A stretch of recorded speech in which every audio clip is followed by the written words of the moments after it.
So hi everyone, I'd like to welcome you all that are joining online, and thanks to everyone in person that came to the lab for this webinar. We're happy to give you our second webinar of the month. Just so happens to fall in the following week as the last one. I'd like to thank Amy for coming here today to do this. The way we're going to start today, Amy's going to present for about 30 to 40 minutes. If you have any questions throughout the presentation, feel free to enter them in the chat box, and it won't interrupt her. I'll be able to monitor it, and we'll ask Amy at the end of the presentation. With that, I will invite Amy up here to get started.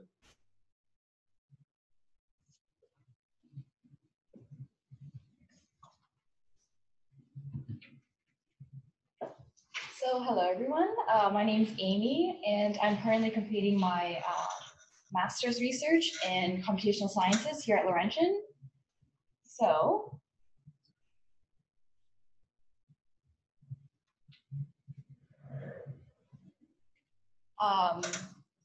Yes, and I also graduated from Laurentian for my undergrad in the nursing program, and I currently work as a registered nurse in long-term care. So the title of my presentation today is User Interface Inefficiencies and Inconsistencies in Medical Devices. And pretty much the focus of this presentation kind of looks at how frontline healthcare workers, such as nurses, how they face challenges when they're interacting with medical device user interfaces. So, medical devices encompass a vast range of instruments that are utilized to perform activities related to treatment, mitigation, diagnosis, or prevention of a condition. And they're inescapable at any healthcare environment and are vital to providing safe, quality, and state-of-the-art care towards patients. So medical devices are defined by Health Canada as a health or medical instrument that is used in the treatment, mitigation, diagnosis, or prevention of a disease or abnormal physical condition. So this can range from anything as rudimentary as like a wooden tongue depressor or to something more complex such as a respiratory ventilator. So in this presentation, the term medical device will refer to devices that possess a sophisticated programmable interface and which are utilized in healthcare environments. So why should we focus on how nurses interact with medical device user interfaces? The challenge of juggling multiple user interfaces is common in healthcare settings, especially where numerous medical devices can be expected to be utilized by healthcare professionals for each patient they are caring for.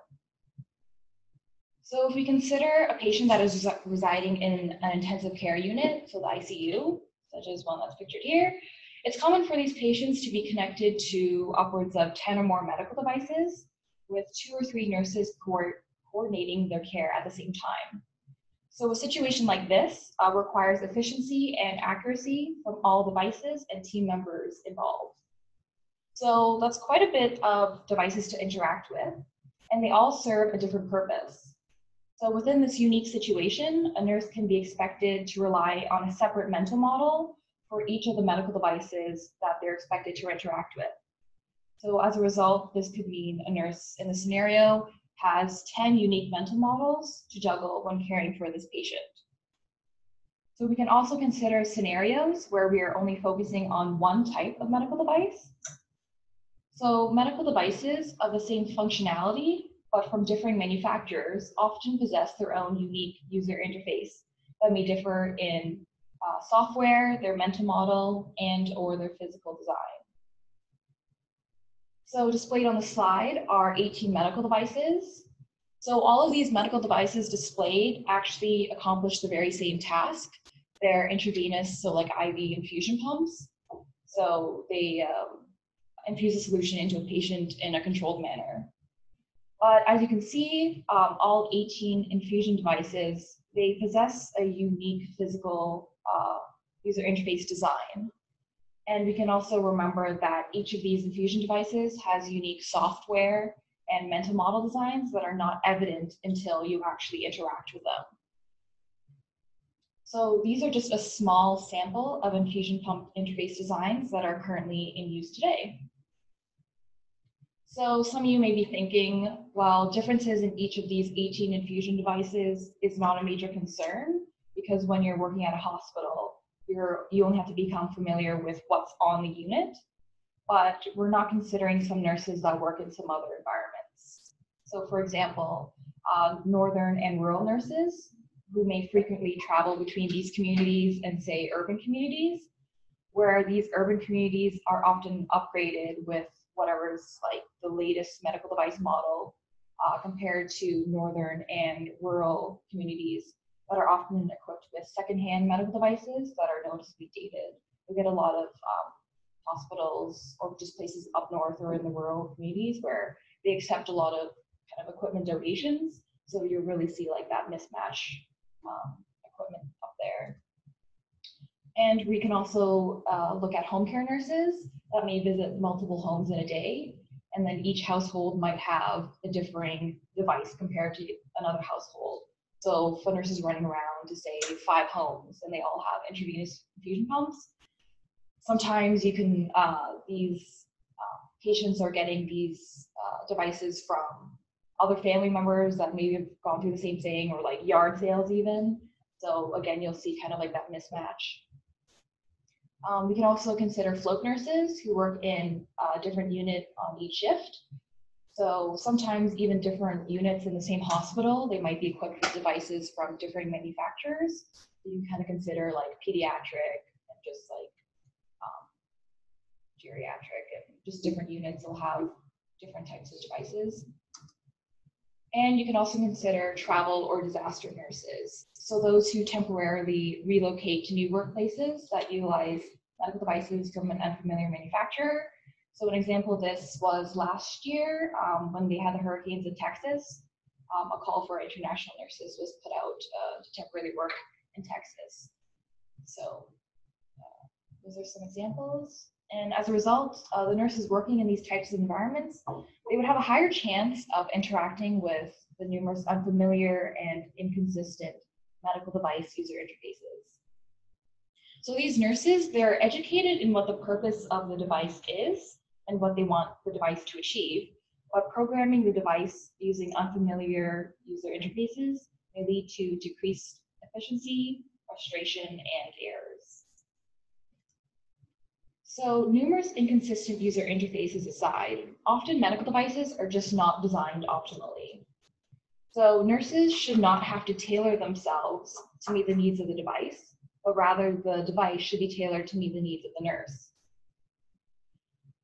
The medical device manufacturers and designers are generally not the product's end users, so it's common for a mismatch of knowledge to exist when manufacturers and designers without a background in healthcare are at the helm of designing how these medical devices are interacted with.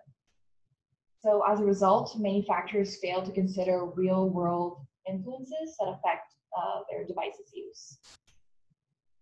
So a common flaw that manufacturers are guilty of is designing a medical device with the expectation that it will be used in ideal, best-case scenarios, and these are often referred to by healthcare workers as textbook scenarios. So what you read in the books, but that's not exactly how things play out when you're on the unit.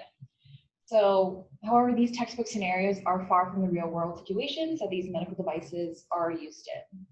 So there exist numerous factors that can influence how a nurse's performance with their medical device can influence how they interact with it. So some examples of these factors include, say, shift work, so working for 12 hours, that's a pretty lengthy amount of time. Overtime work, there's inadequate staffing, loss of breaks, physical labor demands, and also emotional demands for the patient or like the patient's family members. Heavy patient assignments, interruptions, which is very frequent, and multitasking, and budget cuts. So based on these factors, it's easy to see why nurses have consistently reported the highest level of job stress of all healthcare professionals, how they identify stress and overwork as one of their top 2 health and safety concerns. And the research literature does state that increased stress translates to an increased risk in creating medical errors, especially in the presence of sophisticated healthcare technologies. So as a result, there is an increased chance of error from nurses interacting with medical devices, which can have a very serious result. So, for example, nurses working in a hospital's emergency department often work in conditions where there is considerable noise produced by people speaking loudly. There's a lot of equipment moving, room heating and cooling fans, telephones ringing, and frequent concurrent equipment alarms. So there's a lot going on. And as a result, it would be increasingly difficult for a nurse to detect a particular patient's device's alarm. So this can translate into life-threatening outcomes, like death, if, say, an alarm was signifying that a patient wasn't getting enough oxygen. So then there's too much going on, you can't really hear it. So in order for medical devices to perform optimally for the settings they're used in, manufacturers must realize the effects of these factors on the user, which ultimately translates to medical device interaction, and then design their devices accordingly to best suit the nurse. So this again reiterates the importance of manufacturers to consider real-world scenarios and collaborate with the end users that are as optimal as possible and do not hinder the performance of the nurse. So I have a real-world example here. So when nurses are selecting a drug, sometimes you got to put it in before you administer it. They have to select it from a database, and here's an example of how it can be displayed on an IV pump.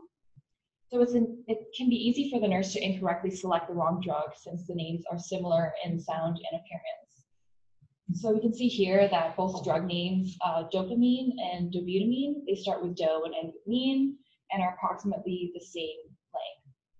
So fatigue from long shift hours, loss of breaks, and inadequate staffing would apply enough stress onto the nurse and could potentially increase the probability of selecting the incorrect medication in the device's database. So sometimes these manufacturers, they attempt to design more optimal and intuitive devices, but their efforts end up backfiring because, again, they're not the targeted end users and they're not equipped with the real-world applications of the device. So this example here involves a nurse being tasked with starting an intravenous infusion pump on an existing patient. So when the nurse initially powers on the device, it displays a prompt asking if the nurse would like to maintain the previously used settings. So the manufacturer has programmed this prompt to appear for 10 seconds during the powering on phase of the pump to allow for faster configuration. However, what the manufacturers fail to know is that usually at this time, when you turn on the pump, usually you have like the generic, you see like the brand's name and it says the version settings and all that. So that's usually when the nurses prepare the medication or the device is tubing. So you're not really looking at the screen at that time. So as a result, the majority of nurses who interacted with this particular pump, they missed that prompt. And then as a result, if you miss it, so it kind of keeps the last settings that were used before. And then if you didn't miss the prompt, then it kind of clears it. So you can see that at the end, you're getting two completely different results. So this design flaw can elicit mild to serious implications, so such as increased time spent by the nurse to reprogram the device settings, to patient medication errors that can result in death. And another example of how medical device manufacturers have attempted to build in optimal features into the device without consideration for its use in real-world context is the use of a premature alarm. So in one case of a manufacturer for intravenous infusion pump devices, they had a built-in feature that would notify a nurse when a infusion was going to be done, but it was 10 minutes before it was going to be done. So in the majority of cases, the notification alarm would sound when the nurse was not present in the patient's room because they were tending to other patients.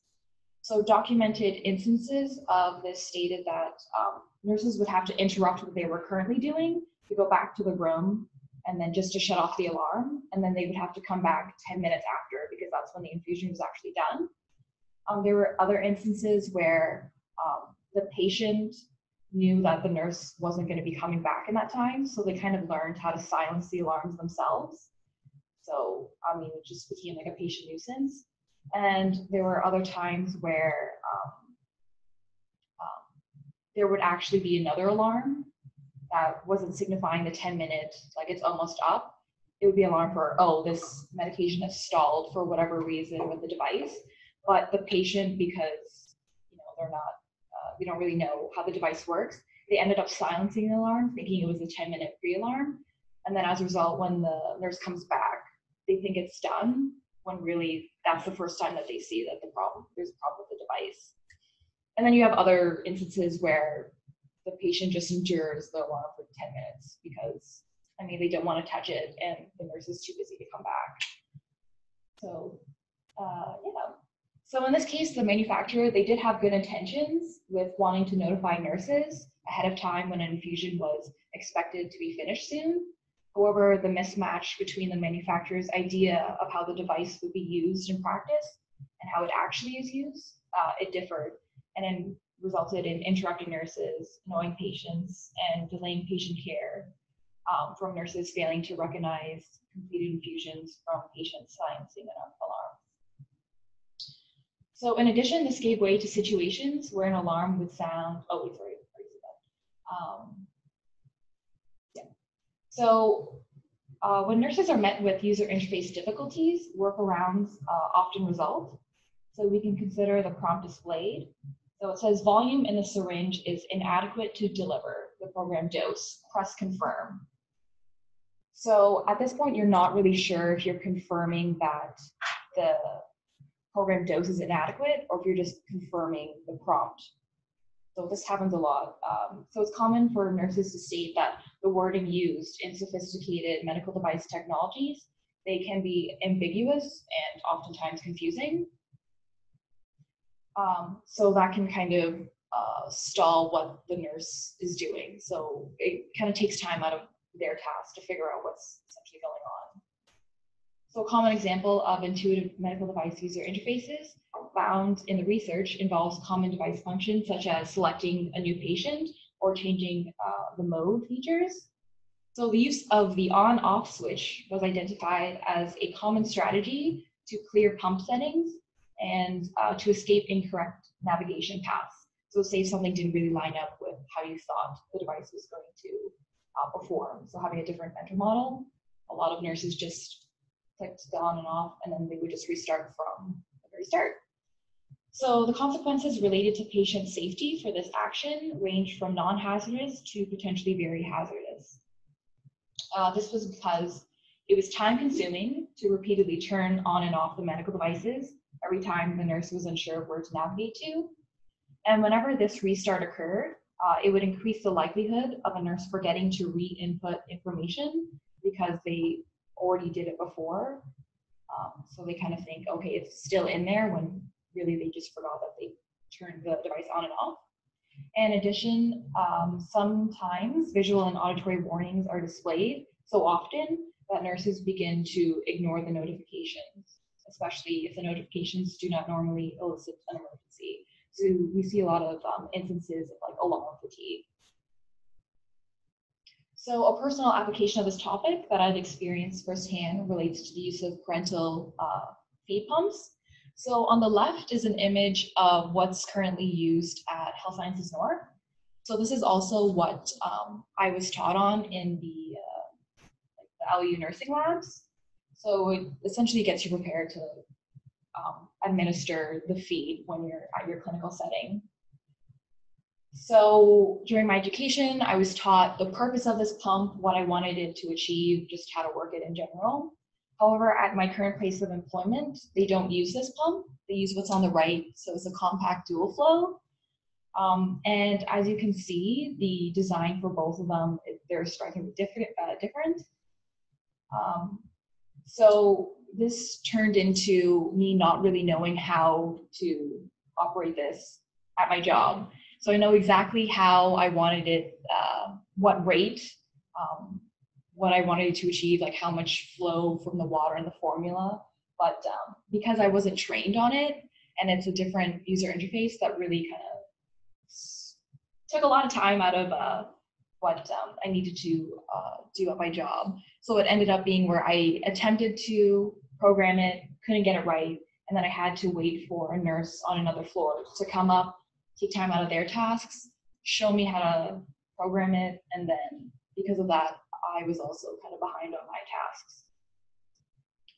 So considering all these factors and examples described so far, it's really easy to see how inefficient and inconsistent user interfaces for medical devices can result in something like medical errors. So there's an understandable tendency in healthcare to observe an error that occurs related to medical device use and conclude that it was the user's fault. Because after all, there can be no use error without a user. But in reality, use errors are induced by user interface design flaws. So for example, small text leading to reading errors, buttons with minimal travel, and a squishy feel, they deprive users of the tactile feedback needed to be sure their button presses register. And confusing and unfamiliar names for software menu items lead users to select the wrong options. So why is it common for users to shoulder the blame? Well, because there's a strong and common paradigm that improperly connects user blame to the errors that result in healthcare. So such as inadequate user training for the device. There's lack of user mindfulness when interacting with the device and user incompetence. So as a result, to correct these errors involving medical devices, things like additional training and reminding the nurse to be more careful were stated as the most popular methods to alleviate these types of errors. And as a result, this only further perpetuates user error over use errors and fails to actually address the root cause of the error, which therefore cannot be used to inform the future design of the medical device. So it's also important to note that reporting medical errors and improving patient safety are strongly correlated. However, the process to report errors has deterred some healthcare professionals, as some of them report that the systems could be viewed as inconvenient, complicated, and can make them feel like shame, guilt, and a sense of failure for committing an error. So the culture surrounding the word error perpetuates blame and decreases the confidence and morale of those who have created the error. Blaming or punishing individuals for errors related to underlying causes will not change or address those causes, nor prevent repetition of the errors. And in addition, users and individuals evaluating errors with medical devices were reluctant to blame the device and tended to blame the users in the majority of medical device error cases. So in the literature, it's proposed that the current mindset surrounding the blame of the users related to all medical device errors needs to shift towards evaluating the medical device's role in creating these errors. And however, some characteristics of use error differ among researchers. So for example, when we're comparing the definitions surrounding use error, which primarily places the device as the source of the error, we have Maddox in 2012, which included any suboptimal user training as a contributing factor, whereas Ward in 2004, they considered training factors such as insufficient or incorrect training to be considered a user error. So there's little agreement or consistency surrounding error definitions in healthcare, and the field lacks clear and universally accepted definitions of this error. So for example, 91% of healthcare providers refer to their own personalized definition of medical device use error. And a survey of 76 hospitals revealed 59 different definitions of the term medical device use error.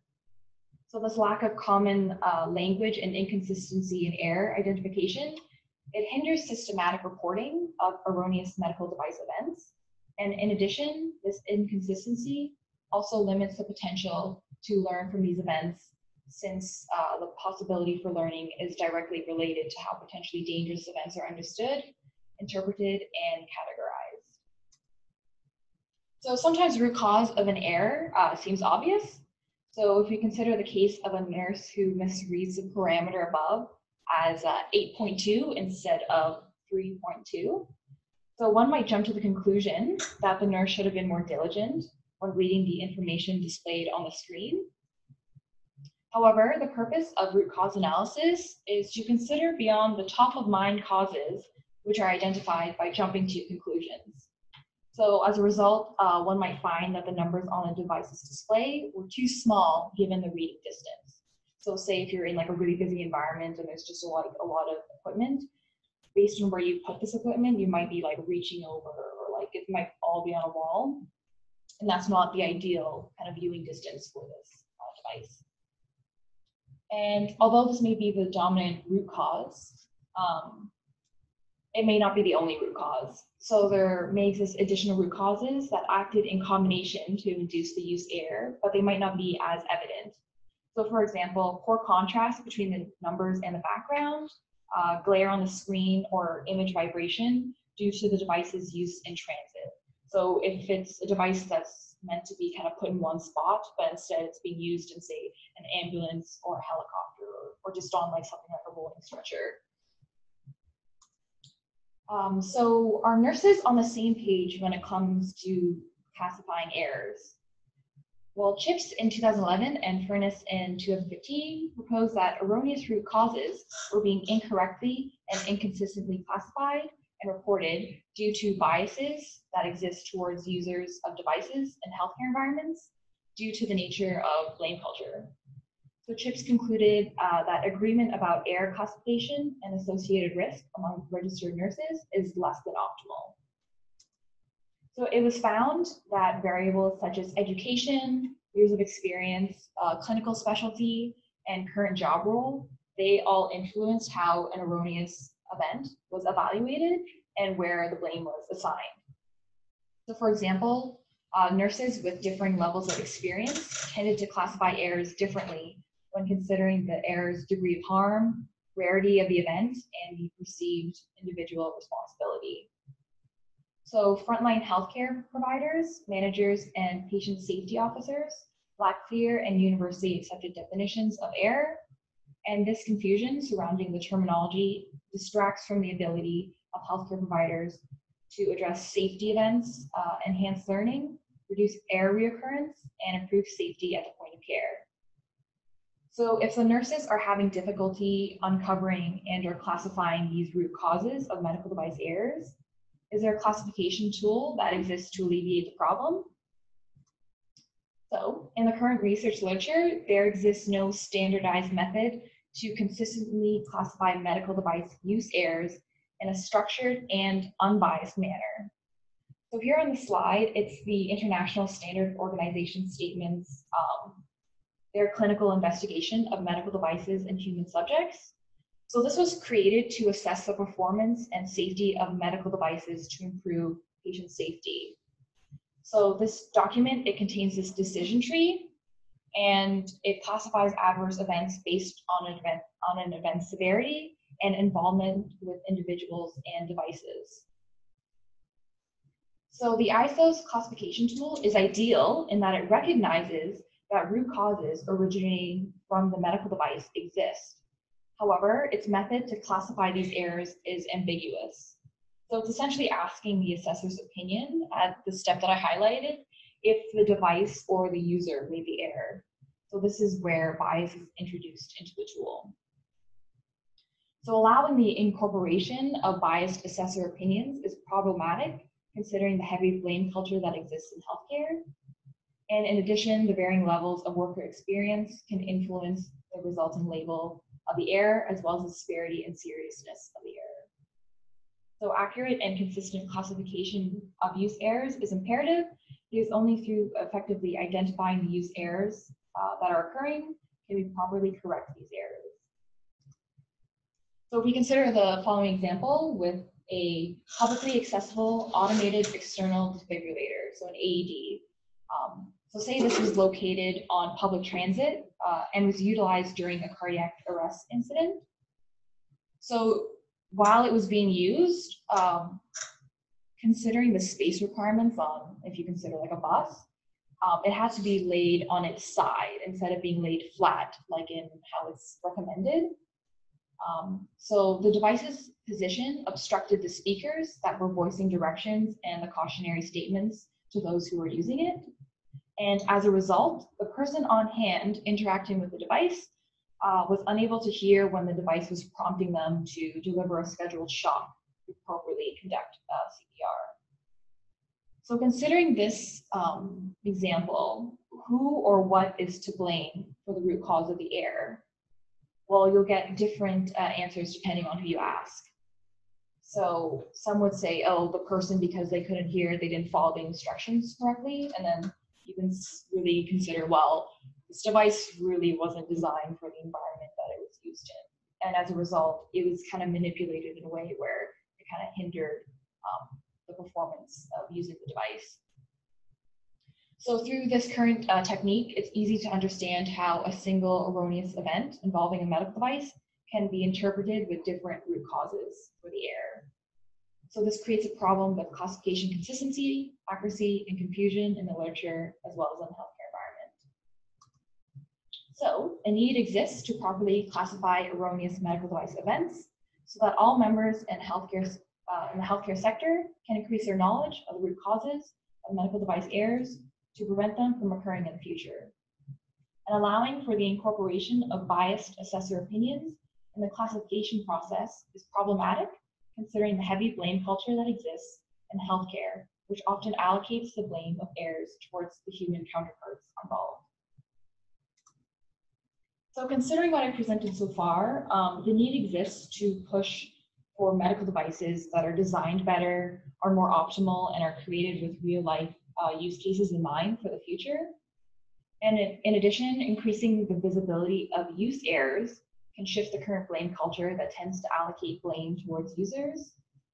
And the need to promote universal definitions of use and user error is also encouraged.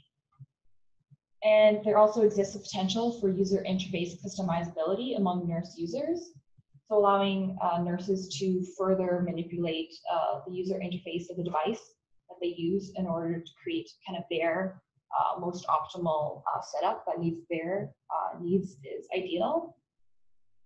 And lastly, we can also consider the future of medical device user interfaces progressing towards an interoperability standpoint. So where all sophisticated medical devices can independently interact among each other and influence how another device interacts without the interference of a nurse. So if we consider our previous ICU example, where the 10 or more medical devices are all involved, this is a lot of devices to interact with, and also none of these devices are essentially, I guess you can say, talking to each other, so they don't know what the other one is doing. So with medical device interoperability, it essentially connects them all. So you can think of them as being all part of one network. So then essentially, instead of a nurse having to, if they get an order from a doctor and having to transcribe the new order into each of the devices, they would have like an omnipresent user interface that kind of connects everything, where they only have to transcribe something once. So that limits the potential errors from transcribing. And they only have to interact with that one mental model for that user interface. And if that's also designed optimally, then I mean, it's easy to see how one would assume you would get better results with interacting with all of these devices. So medical device interoperability, it's the ability to safely, securely, and effectively exchange and use information among one or more devices, products, technologies, or systems. And it is an emerging concept that a lot of nurses don't even know it's available to them. So because they don't know it's available, they don't necessarily know to like ask for it or demand it in their work. So we can see that the statistics from nurses state that 50% witnessed a medical error that occurred from a lack of device coordination. 93% agreed or strongly agreed that medical devices should be able to seamlessly share data with one another automatically. And with 40% spent more than 3 hours a shift working with medical devices, and then 19% actually spent more than 4 hours. So that's a pretty sizable amount of time. So an area that has not been extensively explored and the main topic of interest for my master's research is the effect of inconsistent medical device user interface designs and their relationship to nurse performance. So I would be exploring if there's a relationship between using unfamiliar and inconsistent medical device user interfaces for medical devices that the nurse is already familiar with, and how this translates into changes in nurse performance. So looking at, again, kind of like the example that I had with myself and the feed pumps at work, just how those two devices have the same functionality, different user interfaces, the difference in the physical, the software, the mental models, how that would affect performance. So if there would be an increase in cognitive load, stress, the time to complete the tasks, or the number of errors that occur. That's essentially what my research will be focusing on. And with that, I would like to conclude and thank Prosh and also my CHILL research group for letting me present today. Thank you. Any questions here in the audience right now? I have a question. So just to play devil's advocate a little bit. So it was actually really interesting, and it made me really think. And there's obviously a lot of challenges with some of these designs.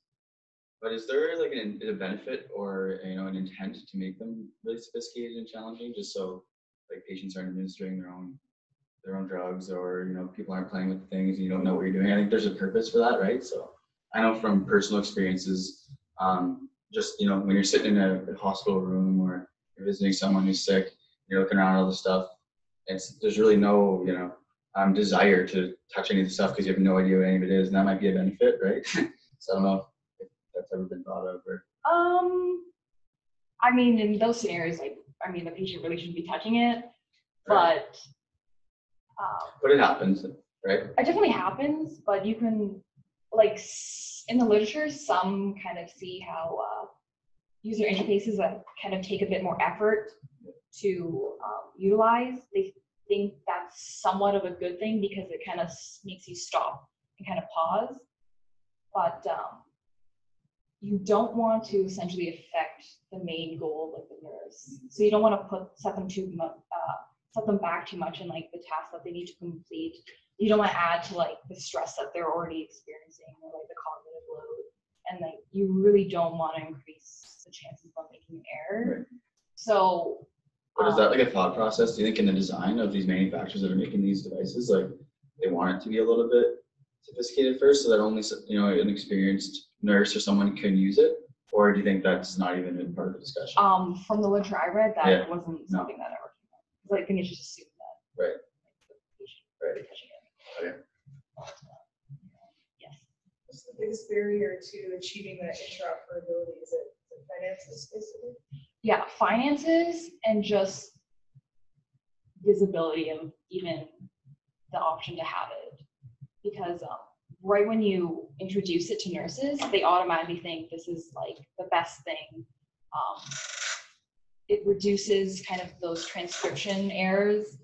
It makes everything kind of more efficient because you only have to interact with or at least less interfaces or less devices.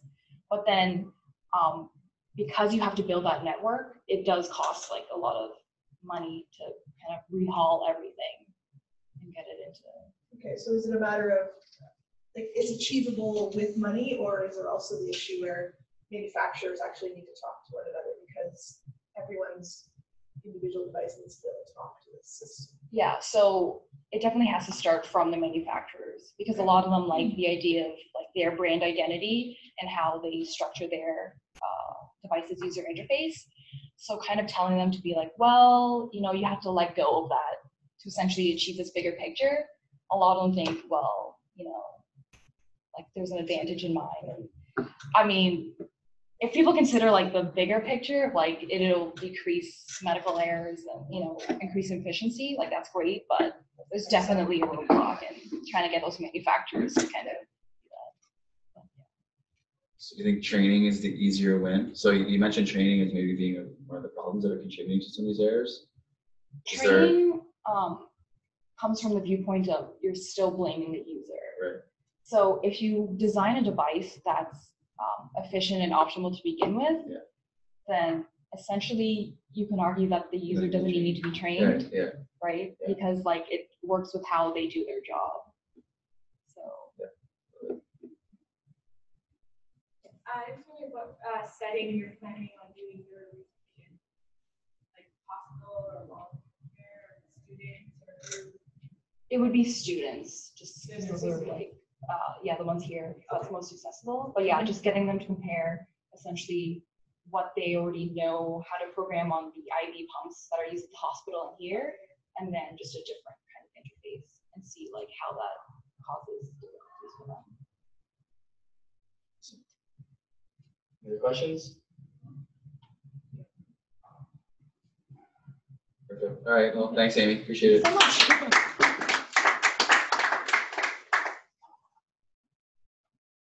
So just to remind folks that if you have any ideas for the webinars, or if you wish to present a webinar, that my contact information is there. You can reach out to me. We can set that up.